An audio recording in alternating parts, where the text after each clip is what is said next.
Boros in the way you wouldn't expect it. It's a big R and a small W as opposed to the other way around. A very small W. Splash in the main deck only for Chain of the Rocks. Oh, he's actually got, excuse me, I take that back, 2 Assemble Legion in his main deck as well. As you're going to see, Wijaya start off here with a Boros Elite, Boros Guildgate. On Bertorelli's side, he's got a mountain. Let's see what the 2-drop is going to be. It's going to be a Frostburn Weird to halt the aggression here. Yeah, so in this matchup, generally a white aggro deck versus a red aggro deck is something that tends to favor a white aggro deck because their creatures, because of cards like Spear of Heliod or cards that scale into the late game much better than Boros. We may have seen this matchup turned on its head a little bit in this metagame because the white-black aggro deck's actually a smaller creature deck, and Boros has cards like Fanatic, so it might even be that red scales later into the game this time. Yeah.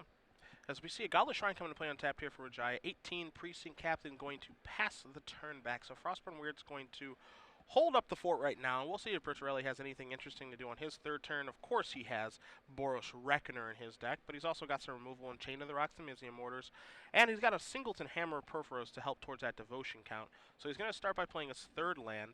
He's going to follow up with Mizium Mortars to take care of the Precinct Captain right away. We'll see if he's going to attack or if he just wants to play the control route here.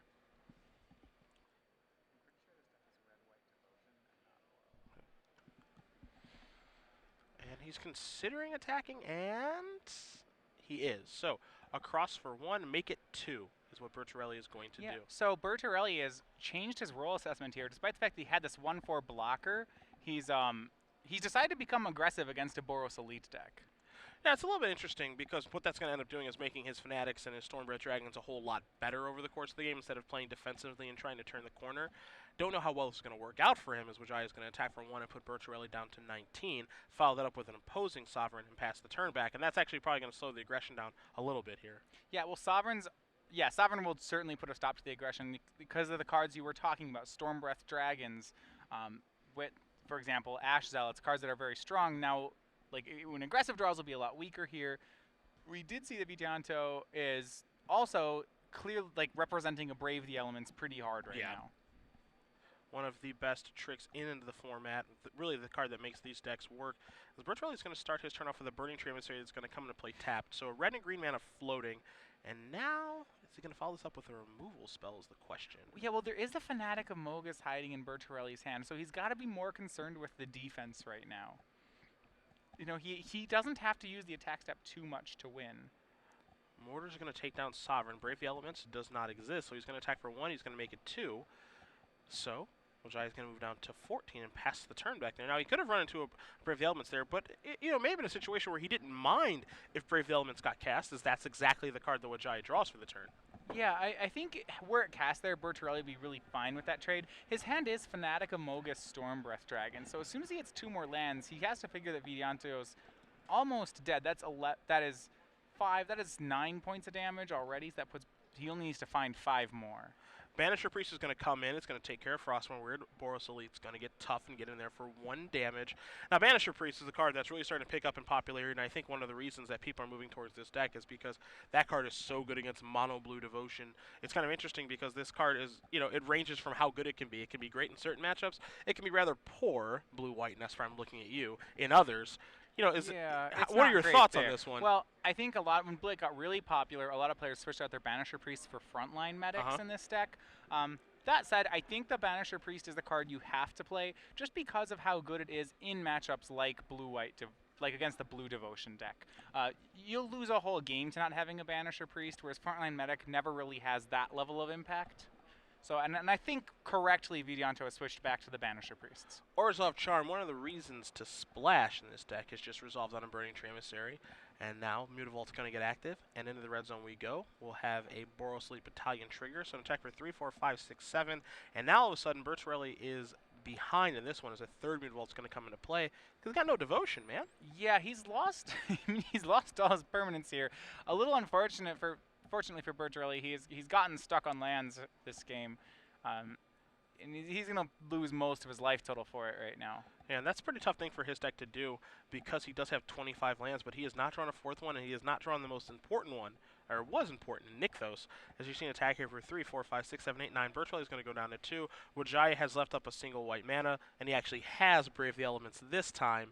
Yeah, it looks like Bertorelli may have drawn a Burning Tree Emissary this turn, but it is too little, too late. He'll take us Frostburn, Weird back, and the rest of his permanents, as he is down a game. Vidianto Wijaya does win game number 1 here. White-black aggro up a game against red-white Devotion. Yeah, so what this really shows me in that matchup is that despite the fact that red-white Devotion is not a pure aggro deck, like Vidianto's deck is, neither of these decks are very well equipped to play defense. If the game goes, there's kind of this rule of thumb you can say, whichever player stops attacking first probably loses. Yep. And that's still more or less true in this matchup. If Bertorelli's going to go for the plan of, make walls fly over with a dragon, he has to know that plan is certainly vulnerable to a lot of what Vidianto's deck can do. We saw that all it took was an Orzhov Charm and a Banisher Priest, and he was dead in 2 swings. Yeah.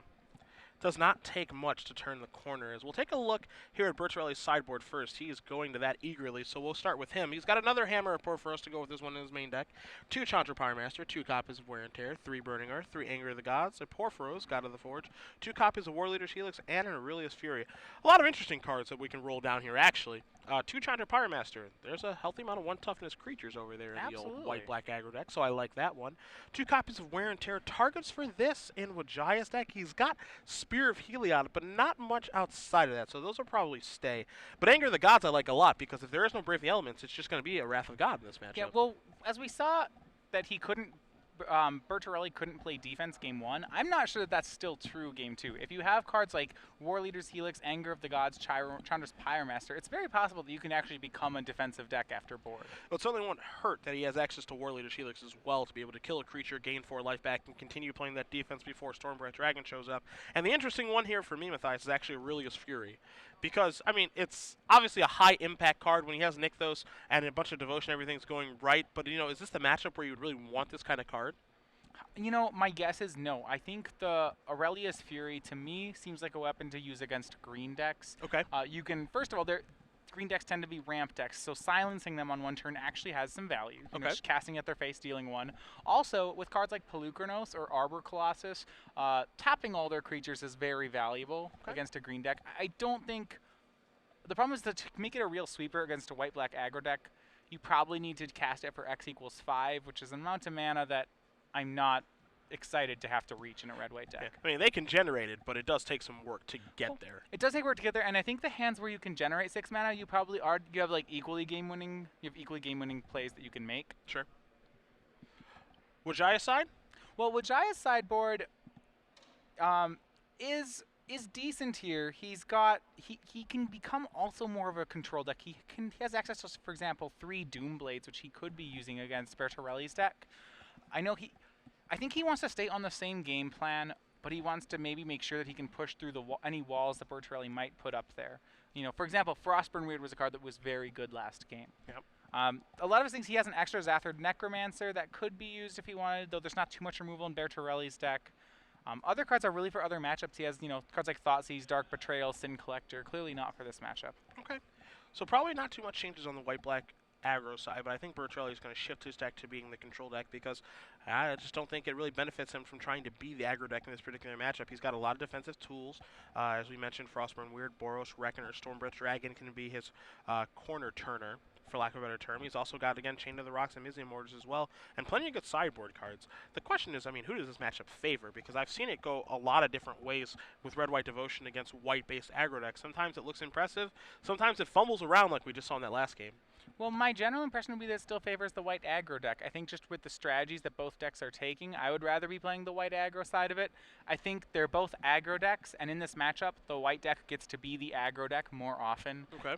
It really is the red deck that has to change its role. Well, we'll see if they can change it. And so if you guys are just joining us at home, Cedric Phillips, Matthias Hunt, Star City Games Open Series here in Las Vegas, featuring the Invitational.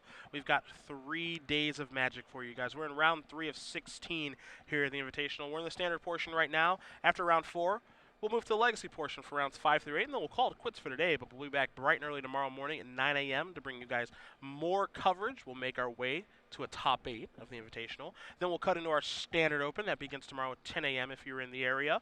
We'll make our way through that, get through the quarterfinals. We'll get just a little sleep, not too much. Yeah. And then we'll come back on Sunday morning for the finals of the last couple elimination rounds for our standard open. We'll crown a champion in the Invitational, and then we'll make our way through our legacy tournament before we crown a champion there. And that's it. Not too much. That's it. No.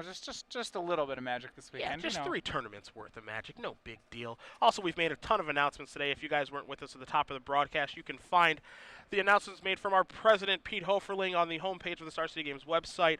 We'll also be going over the changes that we made. We've announced Q2 schedule for the Open Series next year. We have announced our Player Series tokens for the first quarter of next year, our Players Championship for 2014. Magic is a good place to be right now, my friend. Well, yeah, you have 2 premier circuits to play on at this point. Yeah. It is awesome time to be playing Magic. Never my wildest dreams that I think we'd ever get here. But it's only getting bigger and better for the year 2014. As we start with temples on each side. Yep, scrying from both sides. Bertorelli's got to be happy. This means it's not a triple 1-drop start. Yeah. So, which temple are you the most excited about for the next set? You looking forward to the blue-white one? Oh. That's probably your speed. I bet the blue-white temple's going to be pretty good. Yeah. That seems I'd play that, you know. Seems right I'm up playing your alley. 4 Azorius Guild Gates right now. The temple seems like it'd be Trying better. to get an upgrade here? I don't understand. As here is a Soldier of the Pantheon from Wijaya past the turn back. A card that's actually not, it's fine in this matchup, but it's not as good in this matchup as it is in other ones because their removal is single colored. Yeah, I mean, it actually does a really good job of getting by most of Philip's creatures. Yeah, it does do that. Ash Zealot excluded. Yeah. It's very good at that. Yeah, it's funny because like it actually does a nice job against the creatures, but the removal, it just takes care of it pretty easily. Where when you're playing against a deck like Esper or something of that nature, where they have Azorius Charm and Attention Sphere and stuff, it doesn't actually take care of that. As we've got 3 mana being tapped here. Now there's a Hammer of Porphyros to provide a little bit of devotion here for Mr. Bertorelli. Yeah, Hammer is a 2 of in the main deck. I'm a little interested that Bertorelli decided to keep it in this matchup because I feel like he's not typically the aggro deck here. Yeah, I was a little bit surprised to see that as well. Maybe he's just looking for a stable devotion enabler as Soldier of the Pantheon is going to come across here for 2, put Bertorelli down to 18, and now here's a Zathir Necromancer. Yeah, there certainly is a consideration that when you're playing a deck that's based around devotion, you can only cut so many heavy devotion cards, and Hammer is one of them. Yeah. So now Bertorelli looking for that 4th land still. He has an Ash Zealot in his hand that can provide some devotion. He also has a Boros Reckoner, but he just can't cast it yet. But he also has a Burning Tree Emissary, so we'll see if he tries to go that route first, and he is. Yeah, he can go Emissary, activate Nykthos for 4 red, and then he can cast his Reckoner if he wants, chooses. He's got a big card in his hand right now as well. He has a Chandra Pyromaster in his hand. Now Pyromaster That's bigger right now. That's interesting here because it would take care of the soldier, but then a zombie would come into play. So are you happy with that exchange is the question. I think I'd rather have, while that's an awesome play, I think I'd rather have the Reckoner, and I like the line that Bertorelli's taken here. Once I make the Chandra, I would like to protect her. Okay. Now, you see there that Wijaya pointed out the second life gain from the Reckoner. He missed the first one. He missed the first one, so he only gained 1 there. Man, I can't even count how many times I've missed there. When I'm not playing on Magic Online, I oftentimes miss the Soldier. I don't know why. It's really hard to miss him on Moto. Yeah, I don't know why I miss, but I always do. As Doomblade's going to take care of the Reckoner, so devotion count is a little bit lower, and now going to attack for 4 with the Necromancer and the Soldier. Will Wijaya, and you see Bertorelli actually considering a block here. Well, I don't think he can actually block because of the amount of mana that Burning Tree Emissary is making for him right now. He'd be mana screwing himself by blocking. Follow-up Soldier is going to show up and pass a turn back. Now, one card we didn't mention in Bertorelli's sideboard is 3 copies of Anger of the Gods. Anger of the Gods. That's the first thing you think about right here, because without Anger, Wijaya's board is pretty hard to answer right now. Everything has a second life to it. All right, so a Nykthos activation. 4 red mana in the pool.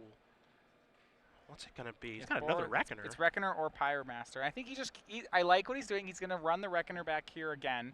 The scary thing is there's now 2 copies of Soldier of the Pantheon, so it's a 4-turn clock that Wijaya is representing, and you have to figure it's probably a little bit smaller than that.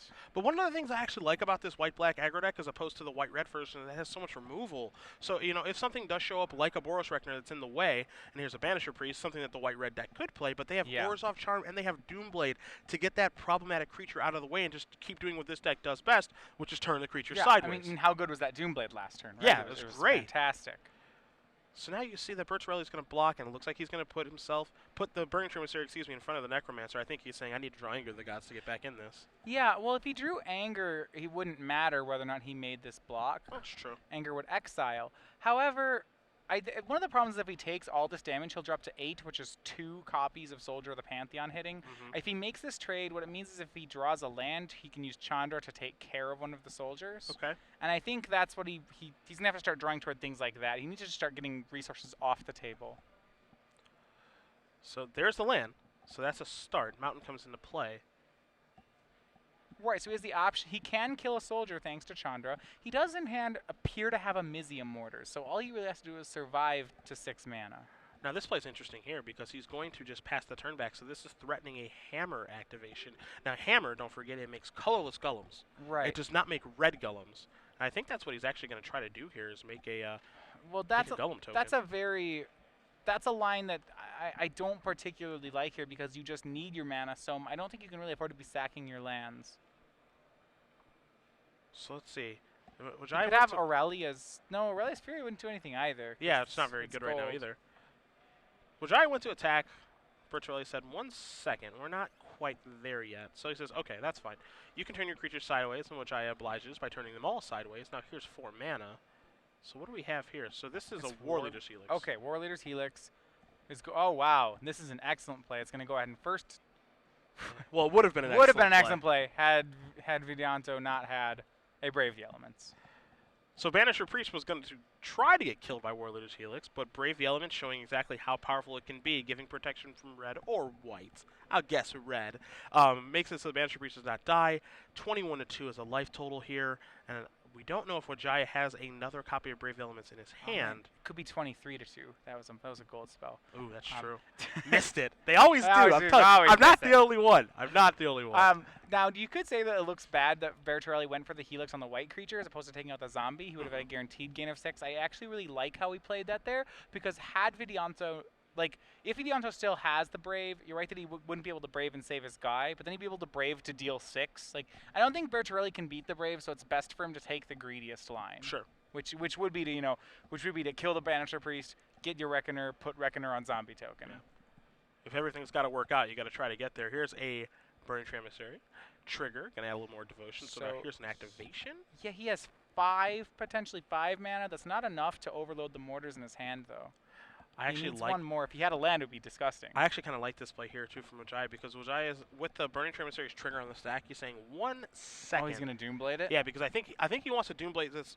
So the mana's already in the pool, and I think what he's gonna do is Doomblade this in response at some point. In response here. If he Doomblades in response to the trigger, then Bertorelli never has a chance. Yes. And that's exactly right. I think a really good catch by Vidianto. So now the mana is going to go into Bertorelli's pool, but the Nixos activation is not going to be anywhere near as good. It would be actually down mana. So yes, so it would be very bad to activate. So I don't think he's going to activate that. He's got a red and a green mana floating. He can activate it to turn the mana into red mana if he wanted. That would be about it. Yeah, it doesn't sound so good. Yes, I mean, he's got an Ash in his hand. He might have to do it. And I think that's what's going to happen. I actually think that is what's going to happen here. We'll see. I don't know if he has a play. Yeah, he shows him mortars, and that is going to do it. So Vidianto Wijaya is going to win this match over Philip Bertorelli. 2-0. White-black aggro is going to move on to 3-0. So the Grand Prix Denver and multiple Open Series champion. Off to a nice start this weekend.